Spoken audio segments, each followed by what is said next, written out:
Bismillahirrahmanirrahim. Assalamualaikum warahmatullahi wabarakatuh.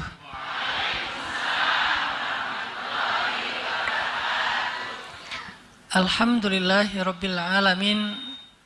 Alhamdulillahilladzi bi ni'matihi tatimmus shalihat wa bi fadlihi tatanazzalul khairat wal barakat wa bi taufiqihi tatahaqqaqul maqasid wal ghayat.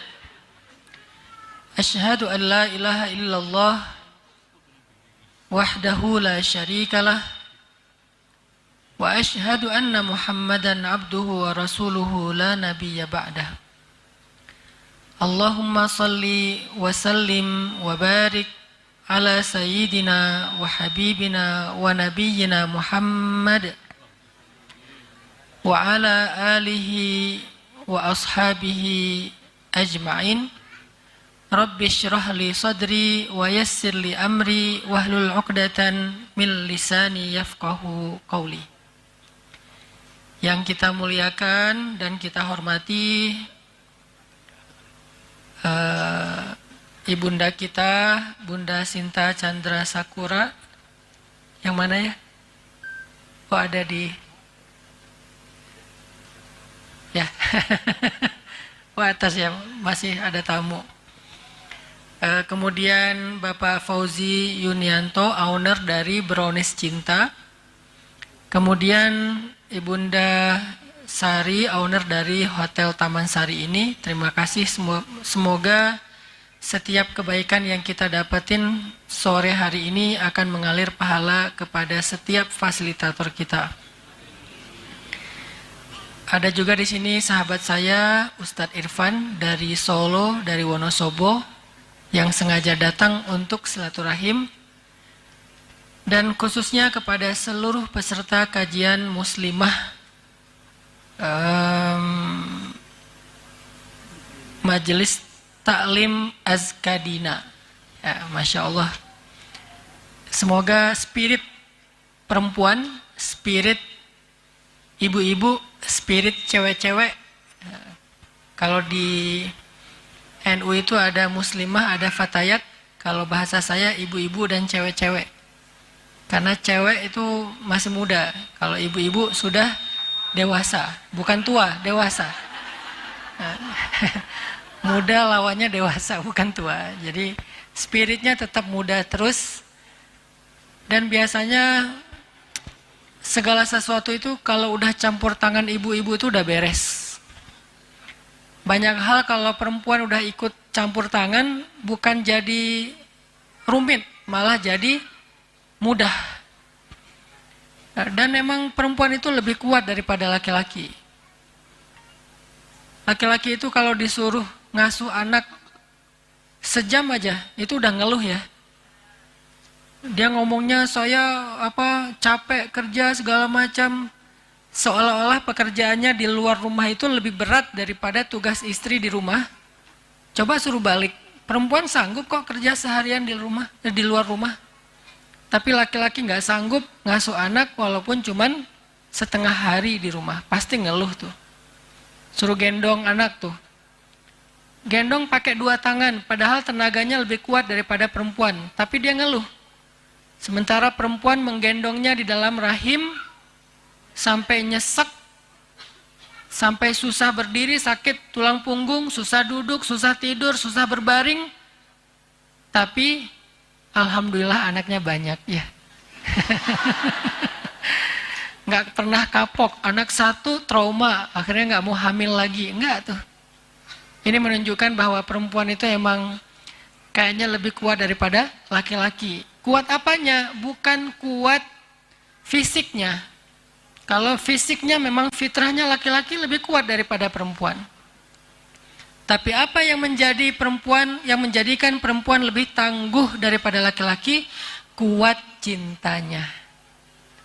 Cintanya sangat besar. Sehingga ketika kita bicara tentang keluarga yang penuh cinta, maka orang yang pertama yang harus kita ajak bicara itu adalah perempuan. Laki-laki nggak punya rahim, betul ya? Kan nggak ada laki-laki yang punya rahim. Yang punya rahim itu perempuan. Rahim itu bahasa Arab yang dipakai sama orang Indonesia. Dari kata rahmah. Rahmah itu artinya kasih sayang. Rahim artinya yang memiliki banyak kasih sayang. Kenapa kok kata rahim ini disematkan kepada perempuan? Karena memang yang punya kasih sayang yang besar itu adalah perempuan. Ibu, istri, guru. Guru itu kalau ustazah atau guru yang perempuan itu emang menangani murid atau santrinya beda sama guru yang laki-laki. Dia mungkin tidak mengajarkan wawasan, dia nggak ngajarin teori, dia nggak ngajarin rumus, tapi ada satu hal yang dia ajarkan lebih daripada ustadz ataupun guru-guru laki-laki. Dia mengajarkan cinta. Itu juga yang menjadikan seorang ibu lebih berkesan di hati seorang anak daripada ayahnya, walaupun dua-duanya orang yang istimewa bagi anak. Tapi kenapa ibu ini berkesan sekali? Kalau udah ngomongin tentang ibu, semua orang itu terharu. Kalau udah mendoakan ibu, semua orang berkaca-kaca matanya. Kenapa? Karena dia punya sesuatu yang luar biasa yang Allah titipkan melalui dia, yaitu cinta. Sehingga kalau misalnya kita mau bicara tentang rumah tangga yang penuh rasa cinta, maka orang yang paling mampu membangun rumah tangga seperti itu adalah perempuan. Orang yang paling mampu mewujudkan rumah tangga yang penuh cinta itu nomor satu adalah perempuan. Laki-laki itu punya cinta, tetapi rasa tanggung jawabnya yang lebih besar. Kadang dengan tanggung jawab yang besar itu dia tidak mampu memberikan cinta yang besar, kecuali cinta dalam diam. Tapi cinta dalam bentuk kasih sayang, dia tidak bisa memberikan yang besar karena tanggung jawabnya banyak. Laki-laki itu tanggung jawabnya bukan cuma keluarga, Bu. Kalau ada laki-laki yang hidupnya hanya untuk memenuhi kebutuhan keluarga, itu laki-laki sayang banget mubazir.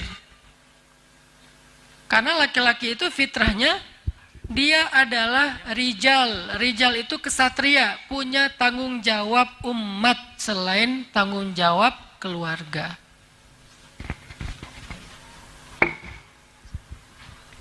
Jadi, lebih kecil nggak sih? Jelas nggak suaranya di belakang? Jelas. Jadi, ibu-ibu, laki-laki itu kenapa tidak bisa memberikan kasih sayang sebesar perempuan kepada keluarganya? Karena dia memiliki tanggung jawab yang lebih besar, tanggung jawab yang banyak. Bukan hanya bertanggung jawab untuk memenuhi kebutuhan keluarga, tapi laki-laki juga bertanggung jawab untuk mengangkat beban umat. Dia bukan hanya bekerja untuk meniti karir pribadi, dia harusnya menjadi salah satu di antara rohilah pengangkut beban umat. Ngurus dakwah, ngurus sosial, ngurus masyarakat, ngurus tetangga se-RT, RW, kampung, walaupun bukan ketua RT, RW. Tapi dia punya tanggung jawab itu sebagai laki-laki. Sehingga dengan sibuk dan banyaknya tanggung jawab laki-laki, dia sedikit waktu yang tersisa untuk keluarga. Makanya kurang akrab sama anak. Waktunya mungkin ada yang suami hanya weekend aja pulangnya. Saya berusaha sekali untuk punya quality time dengan anak-anak. Tapi karena banyaknya amanah dakwah yang harus saya jalankan, karena dakwah saya bukan cuma tablik, bukan cuma ceramah, lebih banyak lagi justru programming, membuat program. Meeting sana, meeting sini, evaluasi yang ini, monitoring yang itu, cek program yang di sini dan seterusnya. Sehingga waktu untuk keluarga itu sedikit. Kayak pekan ini saya udah keluar dari sejak Kamis pagi. Kemana? Ke Jakarta. Saya tinggal di Bandung, Bu. Dari Bandung saya ke Jakarta karena ada pertemuan dengan beberapa tokoh di Jakarta. Hari Kamis itu ada 3 pertemuan. Dari mulai siang, asar, isya. Bukan ceramah, meeting, bikin program. Beres malam sampai ke tempat nginep di Jakarta jam 11 malam. Subuh-subuh langsung ke Semarang, terbang dari Jakarta. Di Semarang pagi-pagi ke dalamnya Habib Umar Al-Mutahhar. Kemudian habis Jumatan ke Habib Muhammad Al-Mutahhar. Kemudian malamnya, maghribnya ke Gus Riyad Ahmad. Dan terus sampai hari ini, artinya memang tanggung jawab di luar rumah itu banyak. Sehingga sesekali saya ada di rumah, saya biasanya nemenin anak laki-laki saya yang mau berangkat ke sekolah, mandi. Kemudian makan, saya temenin di meja makan sambil ngobrol. Walaupun saya punya driver, kalau saya lagi di Bandung, saya nyetir berangkat sekolah, saya anterin ke sekolah. Tapi nggak sering kayak gitu, paling seminggu sekali. Karena lebih banyaknya amanah-amanah yang lain.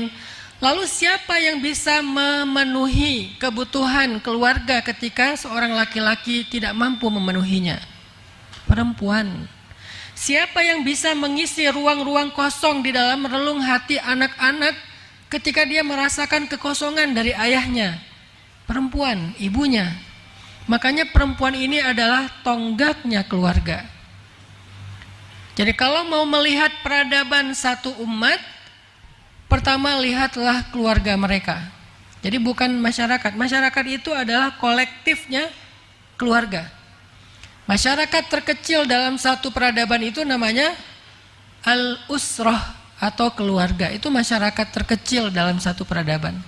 Sehingga kalau kita mau melihat peradaban secara utuh atau masyarakat secara utuh, maka lihatlah bagaimana keadaan keluarga mereka. Dan kekuatan ataupun tiangnya keluarga adalah ibu, istri, perempuan. Itu tiangnya keluarga. Sehingga kalau perempuan ini lebih sibuk tiktokan, kalau perempuan ini lebih concern tentang skincare, dia update banget gitu info tentang skincare yang terbaru ya. Salah nggak? Nggak salah. Tapi sekonsen itu nggak dia tentang kebutuhan keluarga yang lainnya. Pendidikan anak, kasih sayang kepada suami. Tapi kan Ustaz, skincare bagian dari kasih sayang ke suami. Bagus kalau niatnya ke sana. Tapi jujur nggak, kalau setiap suami mau pulang kita dandan dulu. Dandan kok Ustaz? Pakai apa? Daster? Lebih dandan mana kita ketika mau ketemu suami sama pengen keluar rumah? Kalau mau jujur, lebih dandan keluar rumah. Lebih atraktif mana kita fit call sama suami atau di depan kamera TikTok? Pernah nggak kita ngirim foto kita yang udah dikasih banyak filter ke suami? Udah diedit matanya segala macam, filter sampai berlapis-lapis. Sampai pas dilihat sama suami, mah ini avatar siapa? Udah bukan lagi kita, udah jadi avatar. Karena pakai AI, pakai teknologi filter, diedit sana sini, kirim ke suami. Seperti orang ngirim fotonya dan diposting di sosmed. Jadi kalau perempuan, kalau istri, kalau ibu lebih sibuk dengan dunia sosmed, dunia maya daripada keluarganya, berarti tiangnya ini bengkok. Atau tiangnya ini rapuh. Atau tiangnya ini tidak tegak berdiri untuk menopang keluarganya. Karena dia lebih sibuk dengan di luar rumahnya daripada di dalam rumahnya. Memang dia fisiknya ada di rumah, tetapi sinyalnya keluar. Ada di grup aja di handphone sampai 20. Kebayang nggak sibuknya setiap hari dengan grup yang 20? Di Telegram ada 10, di WA ada 20, udah gitu di grup semuanya aktif. Setiap detik bunyi ting ting ting ting ting ting terus saja. Saking banyaknya chat di grup. Belum lagi nanti yang baper-baperan. Chat nggak di replay, nggak rame, akhirnya baper, left group. Live dari luar tapi masih kepo. Di grup lagi ngomongin apa sih? Padahal tadi dia yang live tapi masih kepo. Udah gitu, ya udah kita bikin grup baru aja yuk. Bikin grup baru. Tadinya grupnya 10 orang, akhirnya jadi 2 grup. 5-5. Pecah lagi jadi 4 grup. 2-2. Pecah lagi jadi 10 grup. Dia admin, dia member. Apa yang ingin saya sampaikan? Itulah kesibukan perempuan hari ini. Itulah kesibukan perempuan hari ini. Sibuk dengan grup, sibuk dengan TikTok, sibuk dengan IG, sibuk dengan skincare. Walaupun semua kesibukan itu adalah hukumnya mubah, boleh, nggak ada yang larang. Itu karena semuanya bagian dari muamalat. Muamalat itu hukum dasarnya ibahah, boleh-boleh aja. Tapi begitu yang mubah ini justru lebih banyak mudaratnya, akhirnya anaknya jarang dipegang, jarang diajak ngobrol, jarang ditatap matanya ketika bicara karena menatap handphone, maka yang mubah ini menjadi makruh. Bahkan cenderung ketika dia justru memunculkan mudarat yang lebih, membuka aurat, joget di depan kamera, jadi ikut-ikutan pargoy, ikut war tiket, nggak dapat Coldplay, beli yang Aldi Taher. Maka mudaratnya lebih besar. Itulah kenapa banyak keluarga akhirnya generasi yang lahir dari keluarga itu lemah. Padahal ibu, keluarga itu madrasah pertamanya para generasi loh. Keluarga itu madrasah pertama. Kita kadang nyalahin sekolah nih kurikulum nggak benar, nyalahin Kementerian Pendidikan, bla bla bla, ribut aja di sosmed. Padahal sekolah yang paling utama bagi anak itu bukan di madrasah di luar, madrasah di rumah, itulah sekolah. Kita mungkin nggak bikin homeschooling. Kalau saya, anak saya 2 homeschooling. Yang satu SMP, tahun ini mau masuk SMA, yang satu lagi SMA. Yang mau masuk SMA tahun ini SMP kelas 3, berarti dia masuk kelas 1 SMA tahun ini. Karena saya bingung sekolahnya yang sesuai dengan minat dia, akhirnya saya bikin sekolah. Namanya 20 Mind Sociopreneur High School. Saya bikin sekolah social entrepreneur. Kenapa namanya 20 Mind? Karena targetnya success before 20. Dia bisa jadi CEO, jadi pengusaha yang hafiz Al-Quran sebelum usia 20 tahun. Dan itu bisa, mudah. Jadi di sekolah kita itu, kita seleksi yang anak-anaknya jiwanya itu out of the box. Nggak mau yang mainstream, nggak mau, pengennya yang aneh-aneh. Justru kita kumpulin banyak orang aneh, ngumpul nih orang aneh, jadilah sekolah aneh. Namanya sekolah 20 Mind, gratis. Pas anak saya TK mau masuk SD, bingung nih SD yang sesuai dengan ini idealisme saya apa? Bikinlah sekolah SD. Namanya Sekolah Rimba Indonesia. Kenapa saya bikin Sekolah Rimba Indonesia? Karena saya ngerasa sekolah anak SD itu bagusnya emang di alam. Kasihan dia kalau di dalam ruangan terus, capek, stres. Mending dia main aja. Dan main itu bagian dari pendidikan dia di fase itu. Karena saya si Bolang dari Aceh. Di depan rumah saya laut, di belakang rumah saya gunung, di antaranya sungai. Habis tuh alam kita explore, dan itulah pendidikan terbaik. Hasilnya apa? Mentality. Nggak gampang nyerah, nggak gampang baper, tangguh dalam menghadapi ujian masalah hidup. Kenapa? Karena hidupnya tadi dengan challenge yang ada di alam, explore. Mentalnya, karakternya, hard skillnya, life skillnya. Kita dari kecil itu udah manjat pohon kelapa, metik. Karena pohon kelapa wakaf kalau di Aceh tuh banyak, di pinggir pantai itu pohon kelapanya kebun wakaf, siapapun boleh ngambil. Kita panjat, metik, kupasnya pakai apa? Pakai gigi. Alhamdulillah sampai sekarang saya nggak pernah sakit gigi, nggak pernah. Saya nggak tahu rasanya sakit gigi itu gimana. Orang bilang sakit gigi Ustaz, sakit gigi. Alhamdulillah nggak pernah sakit gigi. Kenapa? Waktu kecil tuh permen kita itu daun sirih jajanannya. Sama mama dikunyah dulu sama emak saya, kunyah karena masih bayi, kunyah terus dikasih. Jadi selain daun sirih itu ada zat-zat yang sangat baik dari mulut ibu saya. Dan sekarang kan udah mulai populer lagi ya di tahnik kan, anak bayi itu sama orang tuanya. Tahnik itu bukan hanya pas pertama doang, ternyata di tradisi nenek moyang kita di tahniknya ya orang tuanya yang ngunyah daun sirih terus dikasih ke anaknya. Terus pas udah agak lebih gede dikit saya makan sendiri daun sirih dengan pinang, karena di Aceh tuh banyak buah pinang ya, yang keras kan, pinang itu kan keras banget, kita gigit sehingga melatih otot-otot dan saraf di mulut kita. Wah pokoknya jajanannya kayak gitu aja, petik, ambil kayu, lempar mangga orang, nggak halal sih. Artinya saya ngerasa bahwa saya tuh puas banget masa kecilnya. Saya bukan orang kaya. Justru karena saya orang miskin, nggak bisa sekolah yang di gedongan, akhirnya saya sekolahnya di alam. Tapi buat saya itu lebih beruntung. Jadi si bolang banget, berenang di laut. Laut Aceh itu kan samudra Hindia, ombaknya gede-gede. Adik saya hanyut, ditolong sama teman saya cuma bisa teriak-teriak aja di pantai. Adik saya. Akhirnya ditolong rame-rame. Pas udah gitu wah pokoknya pendidikan tentang pertolongan pertama itu kita udah dapat duluan. Wah akhirnya keluar airnya, dia sadar saya di mana? Apakah saya pindah alam? Apa kamu ngapain kamu berenang ke sana? Tahu di situ ada palung, kan kita tahu titik-titik palung. Dia masuknya ke palung. Untungnya hanyut, bukan masuk ke dalam. Kalau masuk ke dalam bisa nggak ketolong. Terus saya ancam, pokoknya jangan bilang-bilang sama emak ya. Ya bang. Emak ketahuan dari tetangga. Malamnya dikumpulin kita, dosa besar ya kalian hari ini ya, emak-emak orang Sumatera gitulah. Udah makan dulu, udah beres makan, nanti pokoknya nggak boleh tidur dulu. Mak mau dengar, kenapa tadi si adik tenggelam? Si abangnya kemana? Saya dipanggil si abang.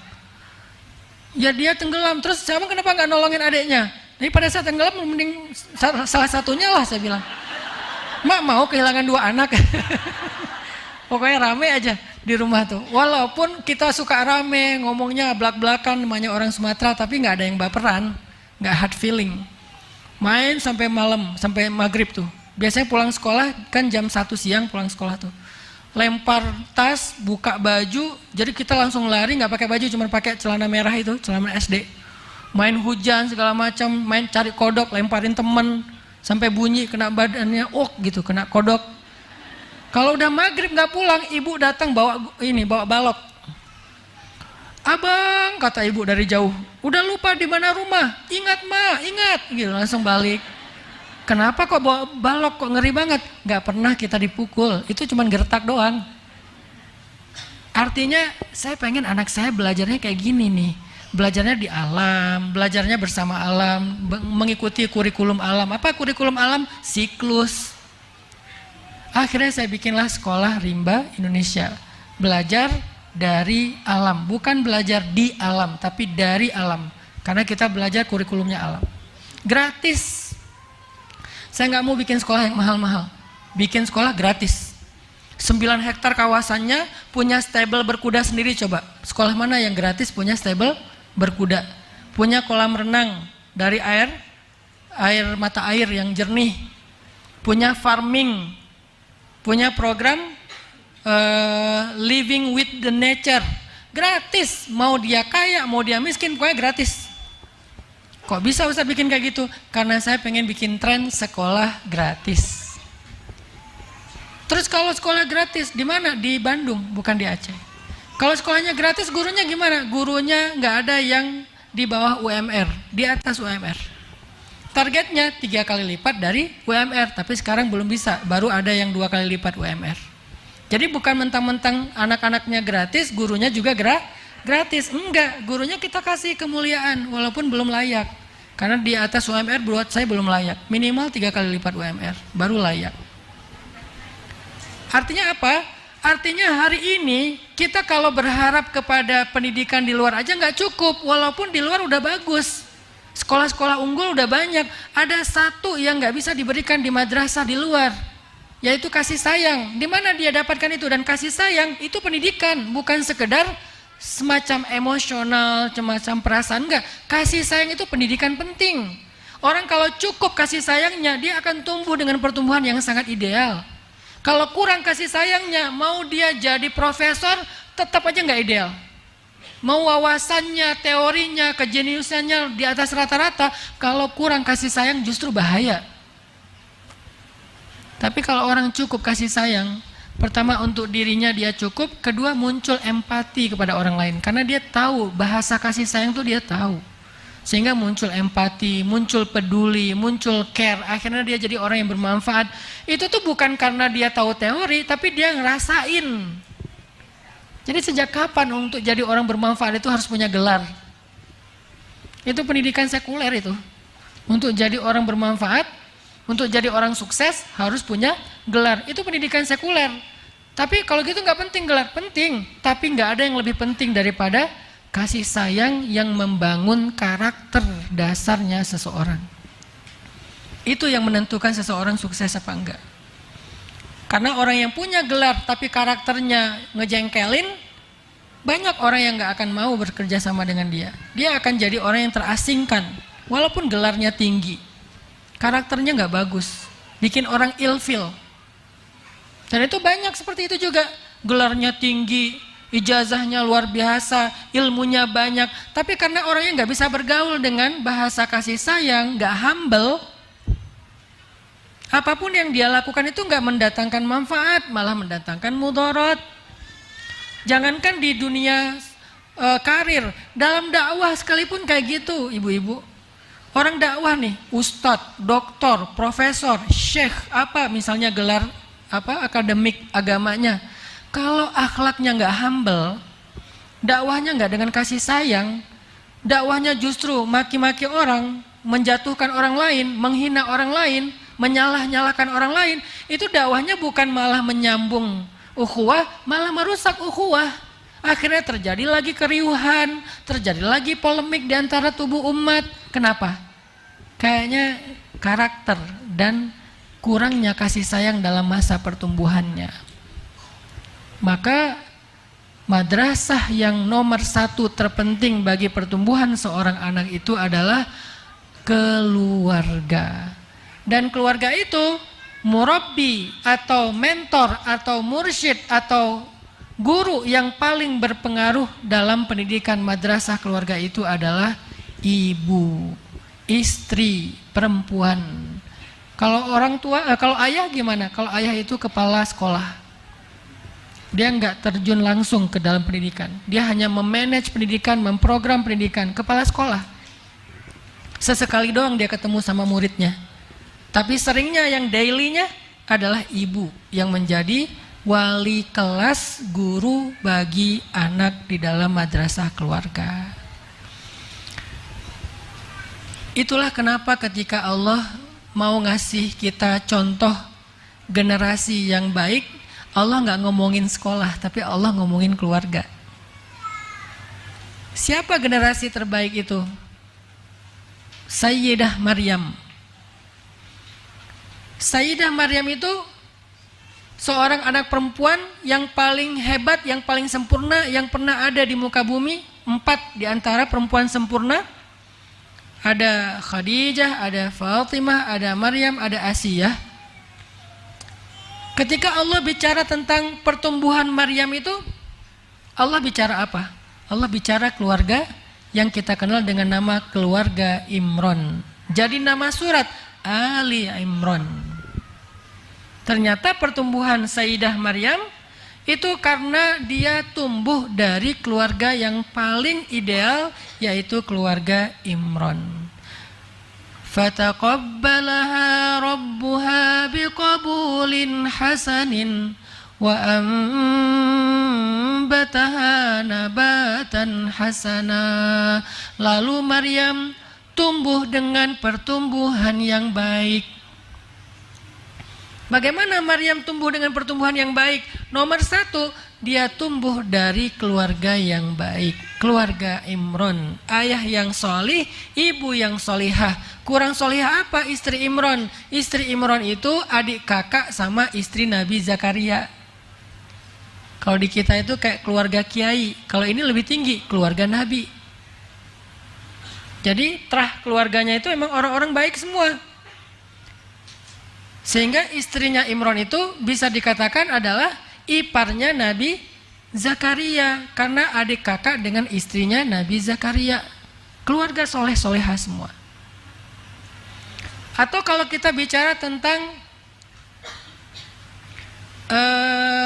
Nabiullah Ishak dan Nabiullah Ismail. Nabiullah Ishak dan Ismail adalah dua anak muda yang tumbuh dengan pertumbuhan yang sangat baik. Tahukah kita rahasianya apa? Keluarga. Keluarga siapa? Ala Ibrahim. Keluarga Ibrahim. Keluarga Ibrahim ini uniknya, Nabi Ibrahim meletakkan satu keluarganya di Palestina, satu keluarga lagi di Mekah, jauh. Dulu nggak ada pesawat, sehingga untuk bisa mengunjungi salah satunya butuh waktu berbulan-bulan. Yang uniknya, Nabiullah Ibrahim meletakkan keluarga Ismail, anaknya bersama ibunya di Mekah, yang dikunjungi setelah beberapa tahun sekali. Lama nggak dikunjungi, tapi kok bisa ya Ismail menjadi anak yang keren banget. Sekeren apa coba? Ketika Ibrahim datang setelah Ismail sudah usia remaja, usia sekitar 14 tahun atau 12 tahun, udah baligh. Tiba-tiba Ibrahim dapat mimpi, dan mimpinya Nabi itu adalah wahyu. Kata Ibrahim, "Ya bunai, wahai anakku tersayang, inni ra'aitul fil manami anni azbahuk." Aku bermimpi bahwa aku menyembelihmu. Fanzur madza tara. Gimana pendapatmu wahai anakku tersayang? Artinya ayah dapat perintah dari Allah. Soalnya mimpi ayah itu wahyu, ayah Nabi. Ayah dapat perintah dari Allah untuk menyembelihmu wahai Ismail. Gimana pendapatmu wahai anakku? Apa kata-kata Nabiullah Ismail? Wahai ayah, if'al ma tu'mar, satajiduni insya'allahu minas sabirin. Ya abati if'al. Wahai ayahku tersayang. Nggak bilang, oh jadi ayah tuh selama ini emang gak suka ya sama aku ya. Drama ya. Gak ada drama. Gak ada dia curhat di sosmed. Aku gak punya ayah. Statusnya di update. Aku kayaknya pergi aja deh.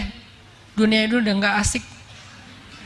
Gak, dia curhat-curhat di sosmed. Dia bilang, ya abati, wahai ayahku tersayang. Mau disembelih masih bilang tersayang coba.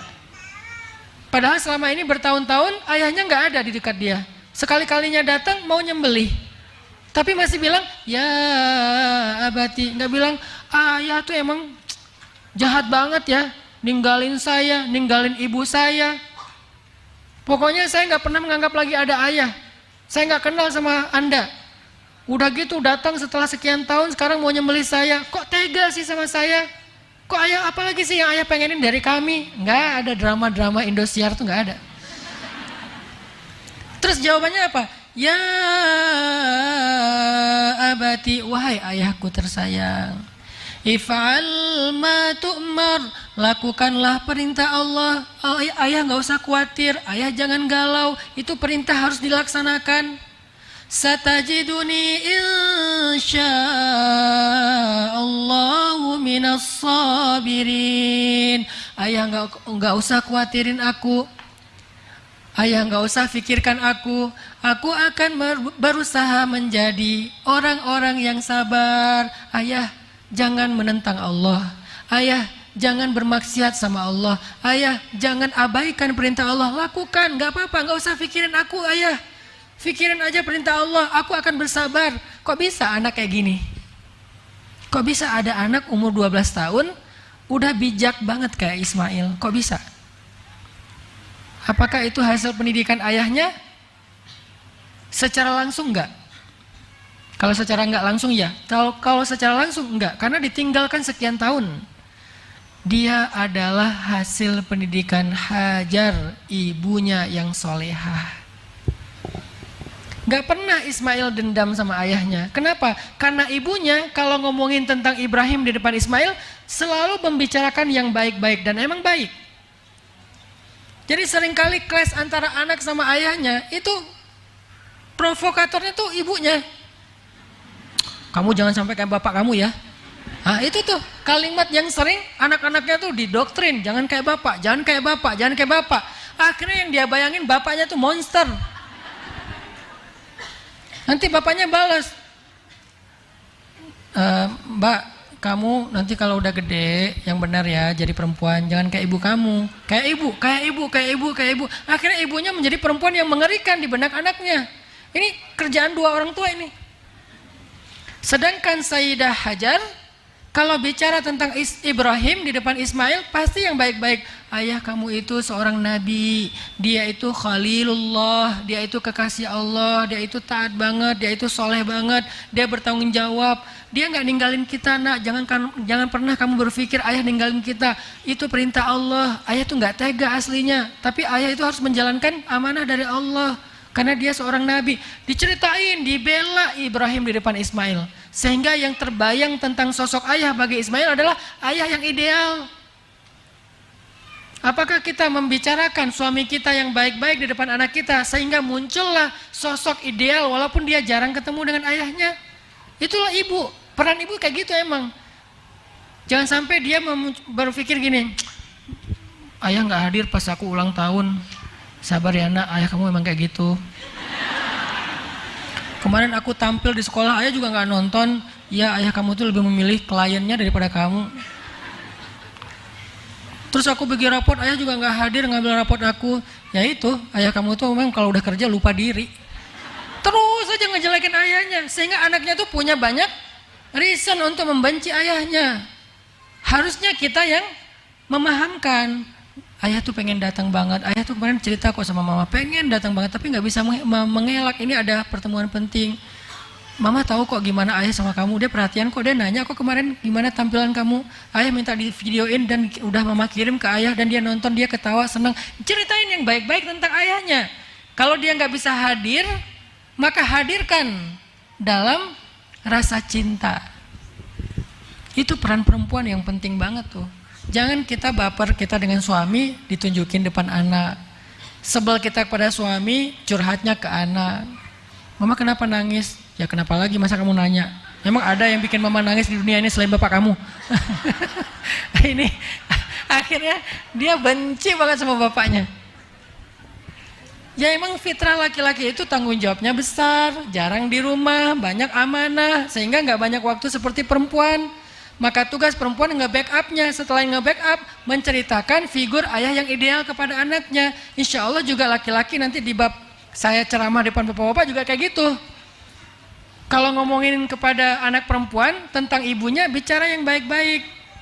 Supaya dia mengidolakan ibunya sebelum mengidolakan yang lain. Supaya ini mengidolakan ayahnya sebelum mengidolakan yang lain. Anak perempuan supaya menjadikan ayahnya first love-nya dia. Anak laki-laki supaya menjadikan ibunya first love-nya dia. Tapi kalau anak perempuan, siapa orang yang pertama menghancurkan hati kamu? Ayah. Anak laki-laki, kapan kamu pertama kecewa? Aku kecewa sama ibu. Berarti kehancuran hidupnya dimulai dari rumah. Makanya ketika kita bicara tentang Ismail, kok nggak dendam ya Ismail sama Ibrahim? Padahal ditinggal sekian tahun loh. Malah bukan hanya nggak dendam, baik banget sama Ibrahim. Ketika Ibrahim datang mau nyembelih, dia malah sabar. Dia malah meminta ayahnya untuk tegar. Dia yang bilang ke ayahnya supaya tegar. Kok bisa? Oh ternyata itu semua hasil perjuangan Sayyidah Hajar untuk menjelaskan atau membangun sosok ayah imajinatif kepada Ismail tentang Ibrahim alaihissalam. Nanti coba ibu-ibu perhatikan di dalam Al-Quran surat Ali Imran ayat 33 dan 34.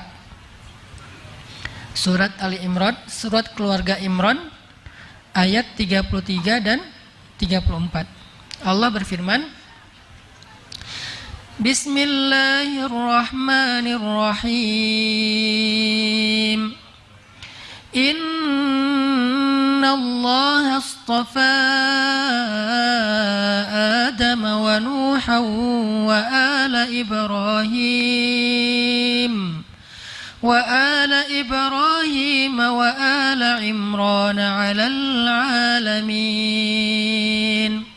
ذرية بعضها من بعض والله سميع عليم.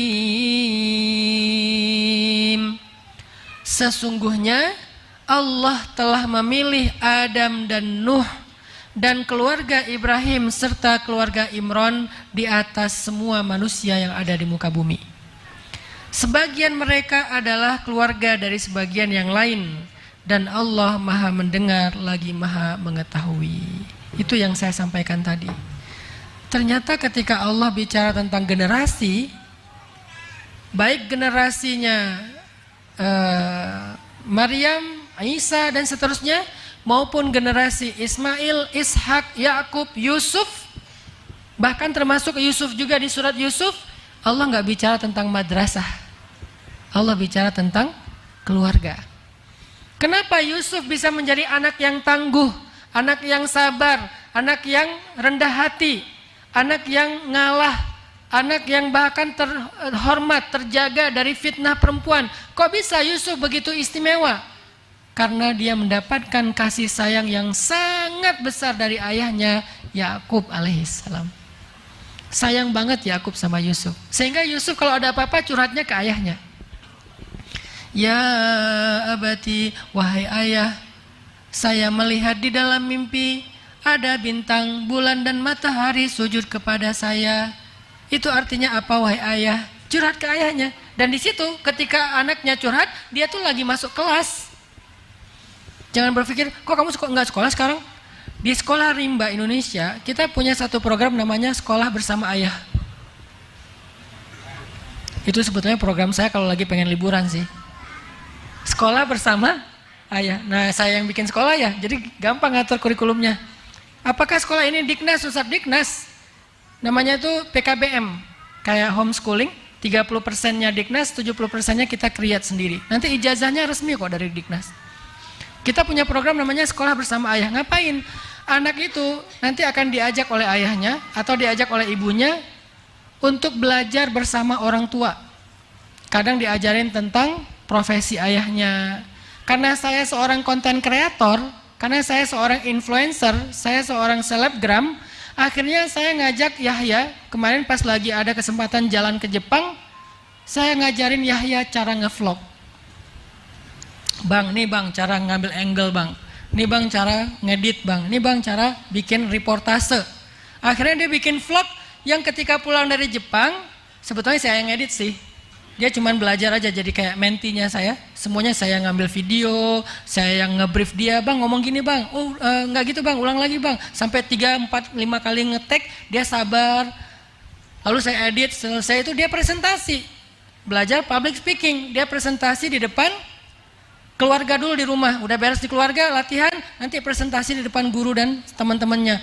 Aku ke Jepang gini-gini, nih video aku yang gini-gini. Akhirnya dia dapat sebuah skill. Dan itu nggak diajarkan di dalam kelas, itu diajarkan oleh ayahnya sebagai mentornya. Nanti yang ayahnya dokter, ajak anaknya untuk praktek, ngajarin tentang humanity, tentang empati. Nah, nggak semua orang sanggup bayar. Jadi kalau kita punya keahlian, punya kelebihan, jangan semuanya dihitung. Ini ada nih yang datang nanti sebentar lagi, ini pasien mereka kurang mampu. Tapi kita berikan mereka yang terbaik juga. Diagnosa yang terbaik, resep dan obat yang terbaik. Jangan mentang-mentang nggak bayar, asal-asalan. Diajarin tuh anaknya duduk di meja bapaknya yang dokter. Akhirnya pulang-pulang dia presentasi gimana pengalaman jadi dokter sehari praktek bersama ayah. Itu program penting banget loh. Makanya dalam beberapa bulan sekali kita punya program Sekolah Bersama Ayah atau Sekolah Bersama Ibu. Saya pernah tuh program Sekolah Bersama Ayah tuh, saya lagi ngecat pagar rumah. Jadi saya minta izin ke guru dan waktunya nggak ditentukan kapan masing-masing orang tua tuh punya jatah 3 bulan sekali lah. Sehingga mereka yang nentuin jadwalnya. Saya minta ke guru, hari ini Yahya nggak usah sekolah ya. Kenapa Ustadz? Karena Yahya pengen sekolah bersama ayah. Oh iya ya Ustadz. Akhirnya kita bikin konten untuk laporan kayak jurnal gitu. Kegiatannya apa? Ngecat pagar rumah. Karena pagar rumah saya tuh sering kena air, hujan jadi rusak, ganti kayunya dicat. Kita cari kayu dulu sama Yahya. Terus saya siapin kayunya, yang berat-berat saya ngerjain, yang ringan-ringan dia yang ngerjain, ngecat, ngalusin, ngedempul. Udah gitu dia yang megang, saya yang paluin. Sampai beres seharian udah selesai. Di situ ada bonding, di situ ada hikmah, di situ ada hard skill, di situ ada banyak hal yang dia dapatkan. Itu yang disebut dengan pendidikan keluarga. Karena saya nggak bisa setiap hari, ya sesekali saya ada di rumah, kita bikin program. Atau anak perempuan saya ajak panjat tebing, karena saya pengen semua anak saya tuh punya hobi olahraga. Nggak boleh dia nggak punya hobi olahraga, harus hobi olahraga. Karena olahraga itu penting buat mental, penting buat tubuh dia, endorfin, bla bla bla, nggak gampang stres, nggak gampang bosan, ya harus keringet. Kalau anak laki-laki olahraganya, kalau yang paling kecil Ertuğrul tuh olahraganya adalah reok Ponorogo. Terserah dia deh. Dek, kamu mau apa sih? Beliin aku ini, bah. Dia manggilnya Baba. Beli aku kostum reok. Saya beli di marketplace, murah 60.000, udah dengan kepalanya, dengan baju yang merah putih itu, dengan celana yang ada renda-rendanya. Setiap hari pengen itu. Kalau dia udah kotor dicuci, cucinya siang, sore pakai lagi. Pergi sekolah karena dia masih preschool, belum SD. Pergi sekolah pakai itu juga. Pas di sekolah mau tampil apa? Tampil reok. Tiba-tiba kesurupan katanya. Sampai kesurupan, dia guling-guling di tanah. Saya tanya, "Dek, kamu ngapain?" "Bah, ntar dulu, bah, aku lagi kesurupan." Wah, kesurupan. Loncat. Pokoknya olahraga terserah. Terus anak perempuan yang Mutia, saya tanya, "Mutia mau apa? Mau belajar apa?" "Apa ya?" Kadang-kadang kan anak-anak kan harus diarahin ya, nggak tahu olahraga apa. Ya udah yuk ikut ayah kita belajar climbing aja. Akhirnya dia jadi member climbing. Karena dia orangnya agak banyak pertimbangan. Jadi biar agak berani tuh kasih climbing. Walaupun kadang-kadang harus dicontohin dulu, bapaknya yang disuruh naik. Ya saya ya udahlah naik-naik aja lah sebisa-bisa saya. Akhirnya posting, "Oh bagus ya." Akhirnya climbing. Yang satu lagi senangnya berkuda. Yang satu lagi senangnya apa? Pokoknya olahraga, berenang. Dianterin sesekali kalau mampu. Itu pendidikan yang bisa diberikan oleh ayah, ibu yang lebih berat dari itu. Ayah tuh merasa penting banget, padahal nggak penting sih sebetulnya. Ngajak main, ya, ngajak project. Cuman tetap ada sesuatu yang jadi membangun behavior mereka, membangun karakter mereka. Banyak hal yang terbangun lewat pendidikan ayah. Tapi tetap aja ibu. Kadang-kadang dia sebel sama ayahnya, kadang-kadang dia capek, ayahnya kadang-kadang suka maksa, namanya cowok gitu kan. Ibunya yang ngedorong.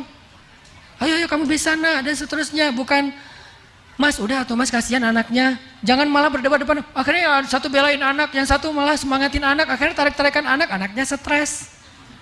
Ya, jangan berdebat di depan anak.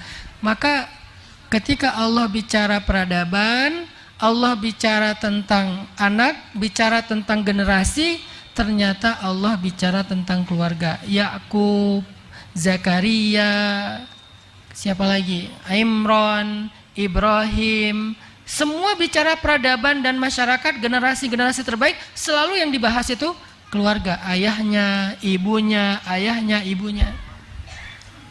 Maka semoga kita di sini bisa menjadi tiangnya peradaban.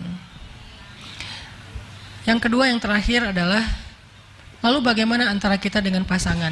Jadi kita bicara tentang generasi, anak, seterusnya. Karena sebetulnya nggak akan baik kondisi pertumbuhan anak kita kalau suami istri itu tidak berkasih sayang. Kalau suami nggak berkasih sayang kepada istri dan sebaliknya, anak juga nggak akan mendapatkan kasih sayang yang utuh. Indonesia sekarang sedang mengalami krisis rumah tangga. Angka perceraian sangat tinggi di Indonesia. Mungkin cerai itu gampang kali sekarang. Ya, dengan bercerai mungkin dia lebih mudah untuk punya pilihan-pilihan yang lain dan seterusnya, sangat tinggi. Ada yang viral, ada yang nggak viral. Yang nggak viral lebih banyak daripada yang viral. Di tempat istri saya tuh di Bojonegoro, tahun 2022, dalam 1 tahun sekian ribu kasus perceraian. Kalau dibagi per hari itu lebih daripada 30 kasus perceraian. Itu kabupaten. Setiap hari ada 30 janda baru dan duda baru. Bukan janda mana ya, bukan ya. Nggak pakai nada Melayu itu ya. Kayaknya itu lagu juga muncul karena banyaknya fenomena perceraian. Akhirnya muncul lagu, kan lagu itu kan menyikapi fenomena ya. Berarti kita sedang mengalami krisis keluarga. Tingkat perceraiannya tinggi di Indonesia.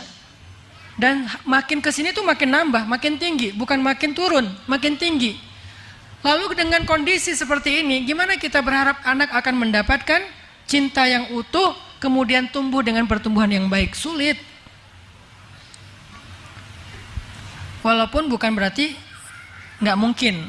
Kalau yang Allah takdirkan memang sudah mungkin jadi single parent, ayah atau ibu, la tayasu, jangan putus asa. Karena sebaik-baik yang mendidik itu adalah Allah, titipkan kepada Allah. Tapi dalam ikhtiar manusia, tetap aja nggak akan seideal kalau keduanya masih utuh dan harmonis. Maka salah satu yang harus jadi energi kita berkasih sayang kepada pasangan, lihat anak kita. Yang membuat kita tegar dan sabar ketika ada masalah dengan pasangan, lihat anak kita. Jangan cuma pertimbangan ego sendiri. Kalau ego sendiri, dikit ada masalah, udahlah kita jalan sendiri-sendiri aja. Aku unfollow ya. Suami istri unfollow. Kalau kita mempertimbangkan ego pribadi. Tapi kalau kita ngelihat anak, kayaknya kita, ya udah deh, ini bukan tentang saya, ini bukan demi saya, ini demi anak-anak. Lebih sabar, lebih tangguh, lebih tabah. Demi anak-anak, nanti aja kalau saya mau benar-benar udah gak kuat lagi, tunggu anak-anak gede. Anak-anak gede, nikah, punya cucu, ini mah demi cucu. Ya, karena biasanya kata orang, saya karena belum punya cucu, gak tahu benar apa enggak nih. Kata orang, lebih sayang cucu daripada anak. Benar gak Bu, ibu yang udah punya cucu? Katanya lebih sayang cucu daripada anak. Oh berarti ada lagi alasan kita bertahan, cucu. Saya nggak mau cepat-cepat anak nikah biar nggak jadi kakek.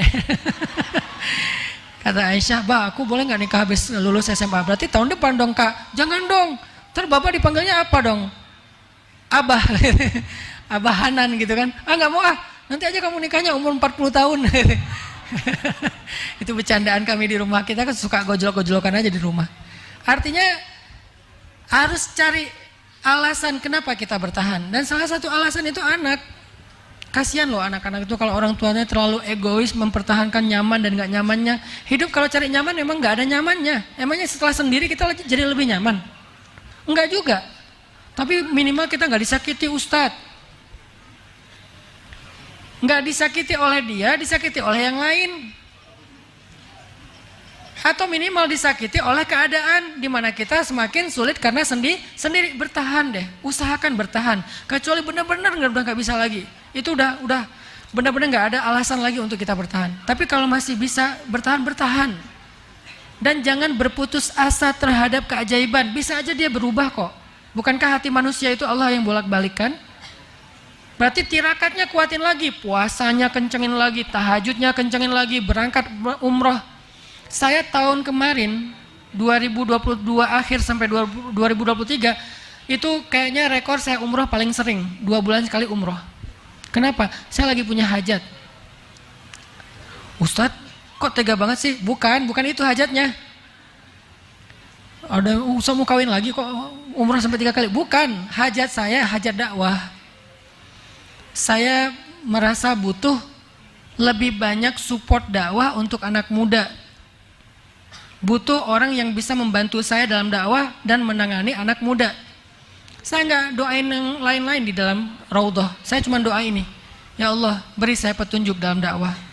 Pertemukan saya dengan orang soleh. Bulan Desember 2022 saya umroh, Februari saya umroh lagi, April kemarin Ramadan saya umroh lagi. Pulang dari umroh yang bolak-balik itu karena hajatnya adalah tirakatnya adalah pengen dapat solusi dalam dakwah. Akhirnya singkat cerita saya bertemu Yai Marzuki di Malang.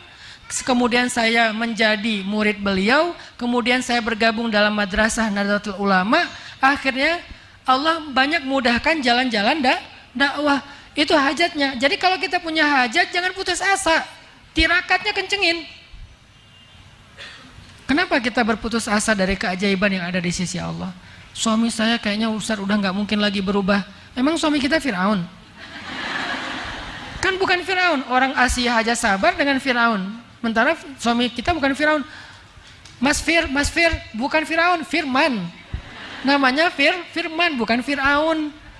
Jadi kalau Asia saja yang suaminya Fir'aun itu nggak nyerah, bertahan sampai akhir hayatnya, maka siapa kita untuk punya alasan menyerah? Nabi Lut aja, Nabi Nuh aja bertahan sampai Allah yang menyuruh beliau untuk ninggalin keduanya. Maka siapa kita untuk menyerah kepada istri kita? Fikirkan anak, bertahan sekuat tenaga. Kalau kita nggak lagi bisa ngelihat dia, lihatlah anak. Setiap lihat dia sebel, setiap lihat dia sakit hati, setiap lihat dia marah, setiap lihat dia kecewa, setiap dia teringat lagi pengkhianatan, kebayang semua kejahatannya. Jangan lihat. Terus siapa yang dilihat? Lihat anak. Kalau ngelihat anak mirip bapaknya soalnya. Ingat juga.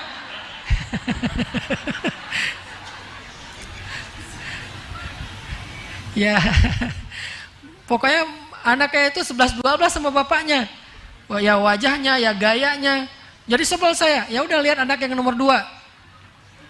Anak nomor 2 perempuan, mirip mantan bapaknya Ustadz. Oh, ini rumah tangga apa gitu kan? Kok berat sekali ujiannya. Lihat anak. Insya Allah kalau lihat anak kita lebih sabar, muncul lagi rasa sayang. Tapi jangan lihat anak selamanya ya. Ini hanya untuk sedikit menenangkan kita, menghealing hati kita. Nanti kalau udah reda, udah nyaman, kembali lagi melihat pasangan. Nah, jadi cara supaya kita berkasih sayang dengan pasangan, pertama lihat anak, pertimbangkan anak, dan mereka harus jadi pertimbangan nomor 1 dalam hubungan kita. Kalau belum punya anak Ustadz, apa pertimbangan kita Ustadz?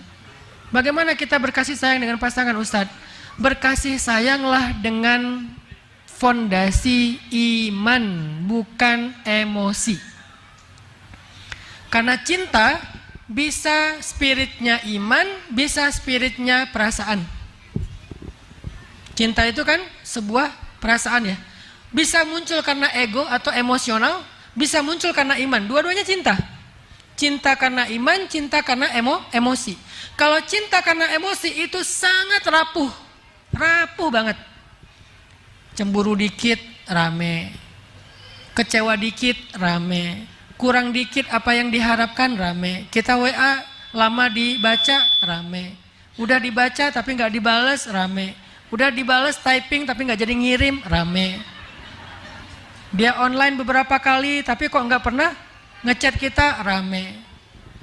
Kita miss call, kita telepon malah di reject. Mungkin aja lagi meeting, emang dia kaget soalnya tiba-tiba muncul suara dering, dia reject langsung, dia tolak, rame. Wah, nggak bener nih kayaknya.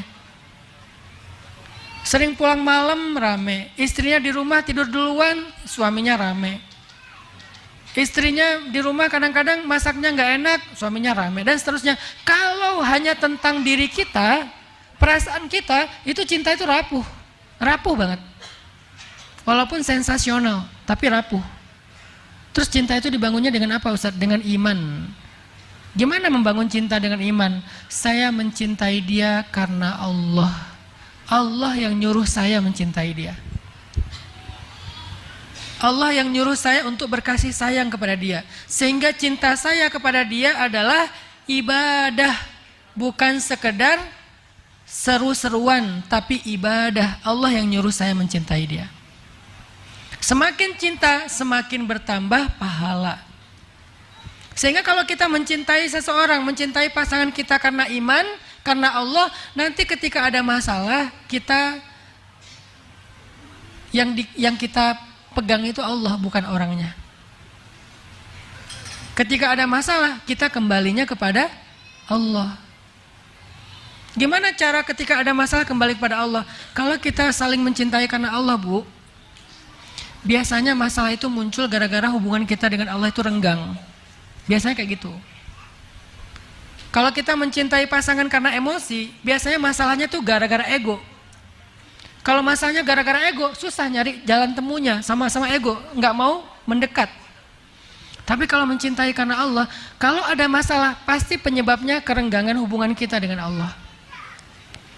Sehingga kalau kita misalnya mau menyelesaikan masalah kita, caranya gampang, perbaiki aja hubungan kita dengan Allah. Nanti Allah akan ilhamkan lagi cinta di dalam hati keduanya. Ada hadis, man aslaha ma bainahu wa bainallah aslahallah ma bainahu wa bainan nas. Siapa yang memperbaiki hubungan antara dia dengan Allah, Allah perbaiki hubungan antara dia dengan manusia. Manusia ini pasangan dimulainya. Sehingga kalau kita punya masalah dengan seseorang, dengan pasangan, hal pertama yang kita lakukan adalah perbaiki dulu hubungan kita dengan Allah. Nanti Allah yang akan perbaiki hubungan kita dengan pasangan. Kalau cinta dan hubungan kita dibangun atas iman. Dibangun atas iman. Gimana dibangun atas iman? Kalau kita lagi romantis, ajak ngaji bareng, ajak taklim bareng, ajak sholat sunnah bareng, saling ingatin tentang zikir. Itu romantisnya kita itu dalam ketaatan. Sehingga ketika misalnya dia semakin dekat sama Allah, semakin yakin sama Allah, semakin berpihak dan bergantung sama Allah, ketika ada masalah, Allah yang akan beresin hubungan kita. Siapa contohnya, Bu? Nabi pernah menceraikan Hafsah. Nanti ibu-ibu bisa baca cerita ini di dalam Asbabun Nuzul, ayat pertama surat cerai. Apa Al-Quran surat cerai? Surat At-Talaq. Kalau bahasa anak muda, surat diputusin. Surat At-Talaq. Kenapa kok ada surat cerai di dalam Al-Quran? Saking Allah terlibat pengen supaya kita nggak cerai. Kasusnya apa? Ayat pertamanya, Nabi mentalak Hafsah, istri Nabi yang berasal dari anaknya Umar bin Khattab. Emang ada masalah apa, Ustaz? Jangan kepo. Gak ada masalah, karena Nabi itu gak bikin salah. Istrinya juga bukan perempuan yang jahat. Dua-duanya soleh-soleha. Kok bisa cerai sih, Ustaz? Ya namanya rumah tangga. Memang kayak gitu, harus ada kayak gitu biar kita bisa punya contoh. Contoh bercerai, bukan contoh bertahan. Karena mereka gak jadi cerai nanti akhirnya. Bukan contoh bercerai, contoh bertahan. Nabi itu kan contoh. Allah takdirkan ada cerita sedikit dalam rumah tangga Nabi, bukan tentang pengkhianatan, bukan tentang dosa, tapi nggak nyaman. Akhirnya Nabi harus menceraikan Hafsah. Kalau kepo banget, baca nanti di surat At-Tahrim, ada cerita di situ. Pembukaan surat At-Tahrim. Kenapa sih sampai Nabi marah sama Hafsah? Ada di situ. Tapi nggak ada kepentingan kita bahas sekarang. Intinya Nabi menceraikan Hafsah. Dibawa pulanglah Sayyidah Hafsah ke rumah Umar. Lalu ketika Nabi balik dari rumah Umar, di tengah jalan datang malaikat Jibril. Diutus sama Allah. Kan malaikat itu nggak turun kecuali diutus sama Allah. Wa ma natanazzalu illa bi amri rabbik. Kami tidak turun kecuali perintah Allah. Turun malaikat Jibril. Langsung nyamperin Nabi, ya Muhammad, raji'ha, raji'ha, raji'ha. Wahai Muhammad, rujuk Hafsah, rujuk Hafsah. Innaha min azwajik, innaha zaujatuk fid dunya wal akhirah. Dia itu adalah istrimu di dunia dan di akhirat. Raji'ha ya Muhammad. Falima ya Jibril. Kenapa Jibril saya harus merujuk dia? Seistimewa apa dia wahai Jibril kok Allah sampai membela Hafsah?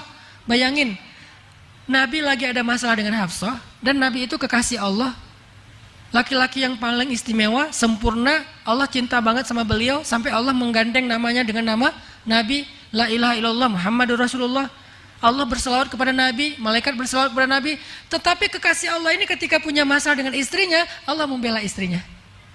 Apa sih keistimewaan Hafsah kok sampai dibela Allah? Dan Nabi bertanya sama Jibril, walima ya Jibril, kenapa Jibril kok istimewa banget Hafsah sampai dibela Allah dan saya harus merujuknya ketika saya lagi ada masalah dengan dia? Apa jawaban Jibril? Innaha sawwamah qawwamah. Hafsah itu sawwamah. Sawwamah itu dari kata soimah. Soimah itu apa? Bukan artis. Soimah itu artinya perempuan yang puasa. Itu nama yang bagus tuh. Dek namanya siapa? Soimah Om. Nah, bagus tuh namanya. soimah. Ada yang lebih bagus, bukan soimah, dikasih tasydid, sawamah. Artinya apa? Rajin puasa. Kalau puasa sesekali namanya soimah. Kalau hampir setiap hari puasa namanya sawamah, rajin puasa. Berarti Sayyidah Hafsah itu sawamah, rajin banget puasa. Itu tirakatnya. Itu cinta yang dibangun dengan iman kepada Allah, ketaatan kepada Allah. Innaha sawamah qawwamah. Qawwamah dari kata qaimah. Qaimah itu artinya orang yang berdiri sholat malam. Kalau rajin sholat malam dikasih tasydid, bacanya jadi qawwamah. Berarti Sayyidah Hafsah rajin puasa di siang hari, rajin tahajud di malam hari. Tahajudnya gimana? Selain rajin, panjang tahajudnya Sayyidah Hafsah itu. Kalau nggak lagi malamnya jatahnya Nabi nginap di beliau, maka sholatnya itu panjang. Seberapa panjang? Minimal 1 juz. Kita Al-Ikhlas aja bagi 3. Karena cuman gitu kita baru ikhlas ya. Kalau enggak kurang ikhlas. Ini 1 juz minimal. Panjang sholatnya. Kadang 2 rakaat, kadang 4 rakaat, kadang lebih dari 10 rakaat, kadang kurang dari 10 rakaat. Itu fleksibel, yang penting bacaannya banyak, panjang. Kenapa? Karena betah berdiri dari tahajud. Ternyata setelah Sayyidah Hafsah tirakat sholat malam dan puasa di waktu siang hari, akhirnya saat ada masalah rumah tangga, Allah membela Hafsah dan mengislah di antara Hafsah dengan Rasulullah SAW. Jadi bangunlah rumah tangga kita dengan ketaatan. Bukan hanya it's my dream mas, not hers. Kapadokia it's my dream ya, bagus, nggak apa-apa jalan-jalan Kapadokia kek, atau mungkin jalan-jalan ke Gunung Kidul, silakan aja, bebas lah mau kemana aja ya. Tapi bukan itu fondasi romantisme kita, itu hanya hiburan. Jadi jangan membangun romantisme itu dengan kepuasan ego tadi, jalan-jalan, makan-makan, nonton bareng. Itu hiburan boleh, tapi bukan fondasinya. Fondasinya ketaatan. Sehingga kalau misalnya kita lagi nyaman dengan pasangan, ngajak taat, ngajak ngaji, ikut taklim bareng, dengerin tausiah, ilmu, sholat sunnah bareng, zikir bareng, kalau perlu tilawah bareng, satu membaca, satu menyimak. Fondasinya itu membangun rumah tangga yang romantis selain jalan-jalan. Mudah-mudahan 2 nasihat ini bisa menjadi penyemangat ibu-ibu untuk menjadi pejuang rumah tangga, menjadi tiang rumah tangga, menjadi murabbiyah bagi madrasah anak-anaknya di rumah, sehingga dari rumah tangga kita yang baik, insya Allah akan lahir peradaban Islam yang baik. Sekian yang bisa saya sampaikan, mohon maaf atas segala kekurangan. Billahi taufiq wal hidayah. Wassalamualaikum warahmatullahi wabarakatuh.